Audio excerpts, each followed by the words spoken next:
Roll Tide, everyone, and welcome to Tide TV This Week, brought to you by Thompson Tractor. I'm Roger Hoover, joined by Kira Goldstein, and this is one of my favorite times of the year, springtime in Tuscaloosa. Yeah, it's beautiful here in Tuscaloosa, and it's really good to see some spring sports doing really well. Absolutely. It was a top 20 out-of-conference matchup for the 5th-ranked Alabama softball team as the Crimson Tide welcomed 13th-ranked Louisiana to Rhodes Stadium. The Tide and Raging Cajuns played a 2-game set on Saturday and Sunday for the Tide's final non-conference games of the regular season. Patrick Murphy's squad jumped out to an early 4-0 lead in the first inning. Kaylee Towle got the Tide on the board with his opposite field RBI double to left center to bring in KB sides. The very next batter, Lexi Kilfoyle would crush the pitch over the wall in right center for the 3-run shot. That's Kilfoyle's first career home run for the Crimson Tide, and that put Bama on top 4-0 in the first. Louisiana cut the Tide's lead to just 1 with 3 runs in the top of the 5th, but with Kaylee Towle at the plate and the bases loaded for Alabama in the bottom of the 5th, Towle hit 1 to short, scoring Alyssa Brown. Then Montana Fouts struck out 11 in her 13th complete game of the year. Fouts improved to 15-3 on the season as the Tide defeated the Raging Cajuns in Game 1, 5-3. Going for the weekend sweep in Game 2 on Sunday, Alyssa Brown used an infield slap single to score Kayla Davis. But then a throwing error by the third baseman allowed Savannah Woodard to score as well. Woodard, already flashing her speed, would show even more of that in the third. Up 2-1 with 1 on and 2 out, Woodard knocked one off the wall in right field, and the ball just rolled away from the right fielder. After Maddie Morgan scored from first, Woodard wasn't far behind as she made it all the way around the bases for the inside-the-park home run. It was just the 8th inside-the-park home run in Alabama history, and Crystal Goodman got the start. She pitched 4 strong innings, allowing just 1 run. And after picking up the win in Game 1, Montana Fouts got the save in Game 2 as she closed out the game, throwing 3 scoreless innings for her 3rd save of the year. The Tide swept the Raging Cajuns with the 5-1 win in Game 2. And for her performance in the 2 wins over number 13 Louisiana and Southern Miss, Montana Fouts was named the SEC Pitcher of the Week.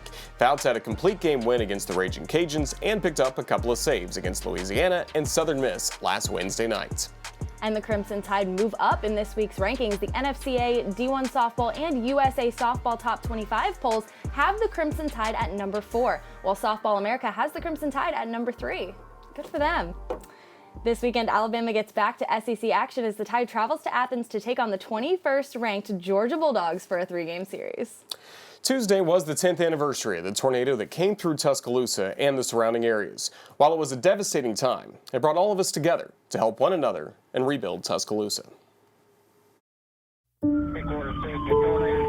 Everybody in the city limits of Tuscaloosa to stay sheltered. Well, I think we need patience. I think we need a positive spirit. What people are going to remember Tuscaloosa for is how we came back.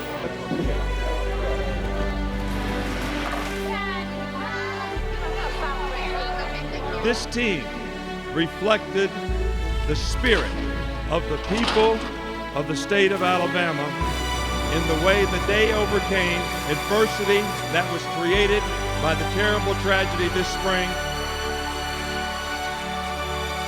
This year's Disney Spirit Award to the University of Alabama. And every day is a blessing. It's a gift from God, and I really try to take advantage of every day I have. My long-term goal is to help and have an impact on this entire community.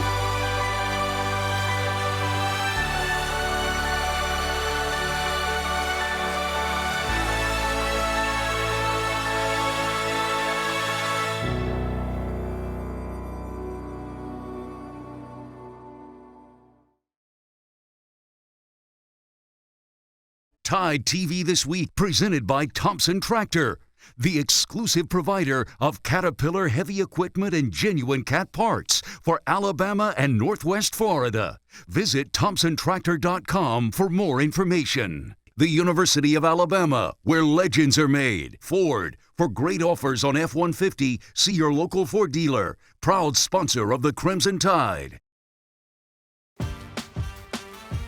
Welcome back. The Crimson Tide baseball team was on the road this past weekend. Alabama traveled to Lexington to take on the Kentucky Wildcats for a 3-game series. Alabama was 23-13 on the season, entering the series against the Wildcats, and both teams having a 7-8 SEC record.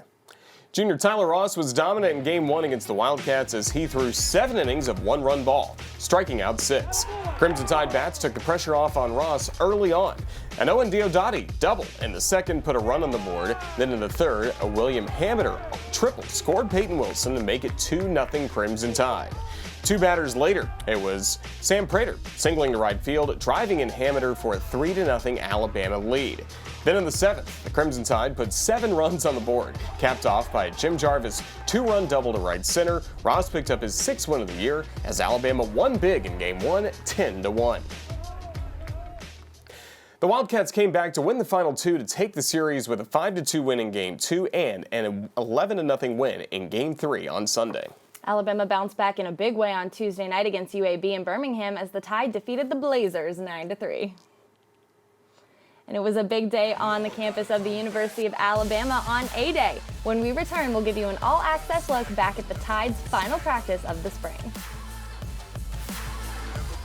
TideTV This Week, presented by Thompson Tractor, the exclusive provider of Caterpillar heavy equipment and genuine cat parts for Alabama and Northwest Florida. Visit ThompsonTractor.com for more information. Ford, for great offers on F-150, see your local Ford dealer. Proud sponsor of the Crimson Tide, the University of Alabama, where legends are made.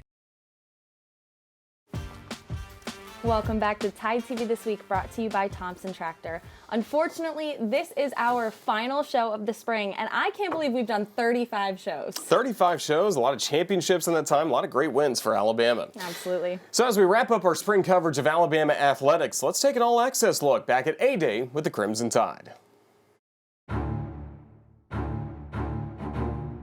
It is A-Day in T-Town. So what do you do for an encore? After one of the greatest seasons in Alabama's magnificent history, the boys are back in town. Bryant-Denny Stadium, the traditional A-Day spring game. It begins with the shine that luster of 18 national championships. But a new wave of Crimson Tide are ready to go. Let's go, baby. A-Day, ain't nothing like it. Let's go. We got fans. We're in April. It's college football. It smells like college football down here, doesn't it, Joe? It feels so good to be on the football field again. Back at this, about a month ago, you'd have never guessed we would be down here. Well, I think it's really important to have off-season programs, spring practice to help develop players. And, you know, it's certainly great to have fans here today. It feels like football again. I know our players really appreciate that. So it's been a really positive spring for us. And the A-Day game is underway as Allen boots it away. Here's Young now on second down as he extends the play, gives a little juke, and he's able to get it complete downfield to Williams, who came out of the backfield, and he's all the way inside the 15-yard line.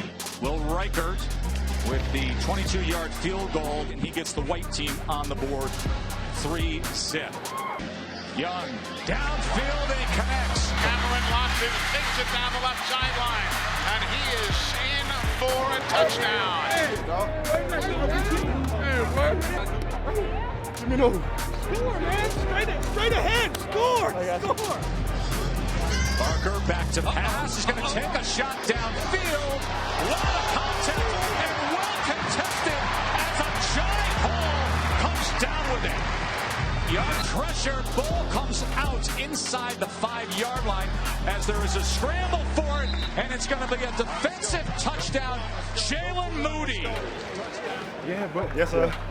Get it. Chris Braswell coming in, sack, fumble. Jalen Moody in the right place, hustle play. The players themselves, guys are trying to earn jobs, trying to get in the starting lineup for next year, and trying to form this new team identity that we have for Alabama.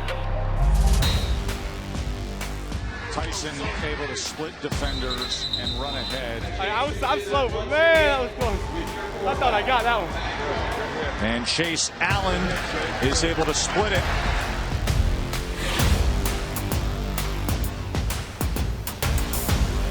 Braxton Parker throws an interception. Christian Story. I said wait on it. He said it. Hey, turnovers all day, baby. I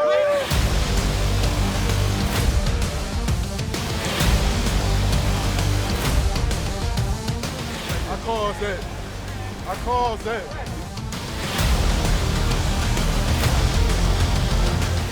As third down pass here is going to be good for a first down. And is able to find a receiver inside the 5, and it's Billingsley. Will Reichert comes on and has the go-ahead field goal.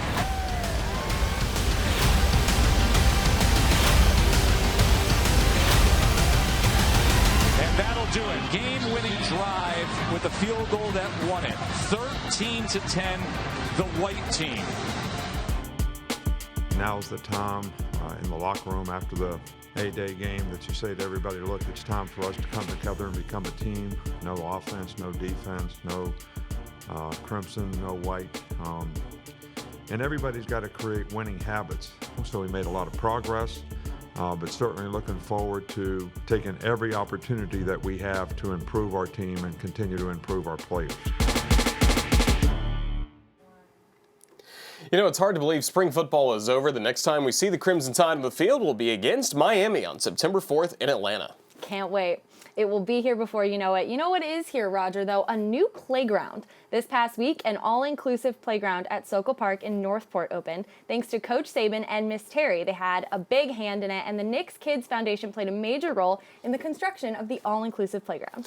Let's take a look at the dedication ceremony for the new all-inclusive playground called Mason's Place at Sokol Park in Northport.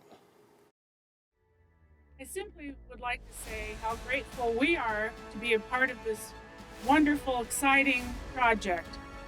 It started as a dream, and through the efforts of the City of Tuscaloosa, Northport, Para, Knicks Kids, and many other donors, this dream became a reality. So soon, children of all abilities will be able to come here on a beautiful day like today and be able to play in a safe environment. 2, 3.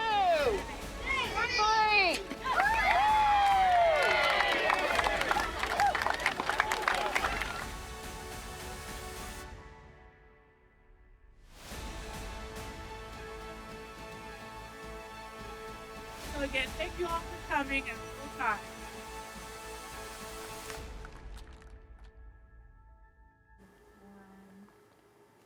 That's really incredible to see. I know the kids are going to love that playground, and it's great to see how much of a difference Miss Terry and Coach Saban have made and how they've become such a huge part of this community. Yeah, they've had a huge impact on the community and so many lives here in Tuscaloosa area and throughout the state of Alabama. You know, Roger, the past year has been tough with so many things going on, but you know what? It has been a great year to be a Crimson Tide fan. Yes, it has, Kira. And when we come back, we'll take a look at some of the biggest moments involving the Crimson Tide from this past season. That's coming up next, right here on Tide TV This Week.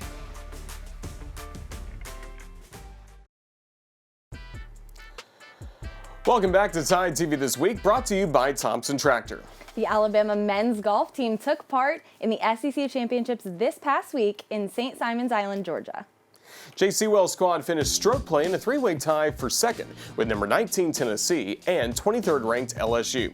The tiebreaker moved Alabama to a matchup with South Carolina in the quarterfinals. The Tide defeated the Gamecocks 3-2 to advance to the semifinals. Unfortunately, the Tide's opponent would be the eventual SEC champions, Vanderbilt, defeated Alabama in the semifinals 4-1. The Alabama women's golf team was selected to compete at the 2021 NCAA Women's Golf Championships this past Wednesday. The Crimson Tide earned the number 6 seed at the Baton Rouge Regional, which will take place May 10th through the 12th. The top 6 from each regional championship will advance to the NCAA Division I Women's Golf Championships in Scottsdale, Arizona on May 21st through the 26th. Roger, it has been an amazing year to be a Crimson Tide fan. Football won the SEC and national championships. Men's basketball won the SEC regular season and tournament championships. Gymnastics won the SEC championship, and we've had several other individual conference and national champions. Well, it's always great to be a Crimson Tide fan, Kira, but it's been extra special this year. Let's take a look back at some of those incredible moments from this past season. It's brought to you by ATI. The World Health Organization declared that the coronavirus crisis is now a pandemic. All winter championships would be canceled. We test every day so they feel safe. 6 months since we've been able to play together. We've faced, as everybody has, a ton of adversity. They can't stop it. They can't win it. Alabama wins the ball game. 2020 SEC football champions, the Alabama Crimson Tide. But it will be the Crimson Tide rolling on to the quarterfinals tomorrow. Nate Oates' team is playing with more confidence than any team in the country. Final seconds tick away, and Alabama, your SEC regular season champions. Winner of the Heisman Trophy, Devontae Smith of the University of Alabama. In here and making everything possible with COVID going on and giving us a chance to play this season. And that 39.825 for Luisa Blanco is the third best in Alabama history. Right foot, shot high, deflects in, and the Tide is on the board. Jones is pressured, lobs it to Harris, gets around Borland, and leaps to the end zone. And that is it. And national championship number 18. Oh, it falls. What a match point. At the buzzer, blocked by her. The putback, no. The buzzer sounds, and Bama hangs on. Oh, my goodness. Oh, baby, did he do it? Yes, he did. It's time to walk off. Owen Diodati. And the 2020 SEC Women's Cross Country Champion, NCAA Division I champion, Mercy Challengat. In the 2021 tournament,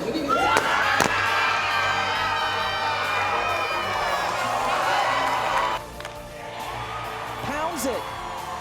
Haley Tao with the grand slam. 50.9, she breaks 51 seconds.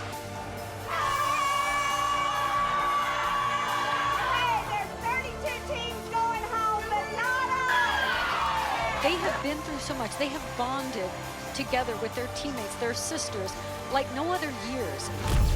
7th pick, the Los Angeles Sparks select Jasmine Walker from the University of Alabama.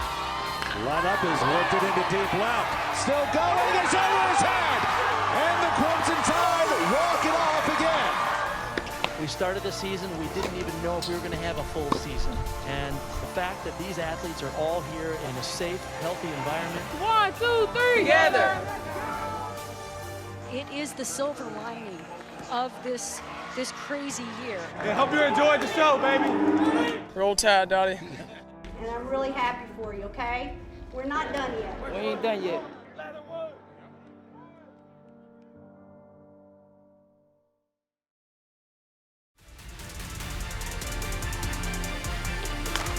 She hits that one really well. Out to center. That's gone. And Lexi Kilfoyle has her first career home run for the Crimson Tide. Swung on a fly ball into straightaway center field. And that's off the blue wall. It's an RBI triple for William Hammeter. That is well hit. Out to right. Backing up is Heath. She can't track it.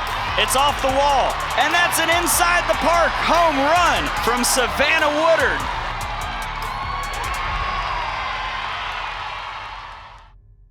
Those were our ATI Plays of the Week. Let's now take a look at our Players of the Week, brought to you by Payless Drugs. In Alabama's 3 games last week, Montana Fouts had a complete game win and 2 saves. Fouts struck out 11 in Saturday's win against 13th-ranked Louisiana and retired 9 straight to pick up the save against the 13th-ranked Raging Cajuns on Sunday. Tamara Clark blew the competition away at the LSU Alumni Gold Meet as she posted the top collegiate time in the nation in the 100 meters with a school record time of 10.96, the 7th best time in collegiate history. Clark was named the NCAA Division I Outdoor Track and Field National Athlete of the Week, as well as the SEC Women's Runner of the Week. And for the last time this spring, those are our Payless Drugs Players of the Week. Thanks for watching another episode and another season all year long of Tide TV this week. It's been a lot of fun, Kira. It has. It's been a pleasure, and we can't wait to see y'all next fall. Roll Tide. Roll Tide. This has been a presentation from Learfield IMG College.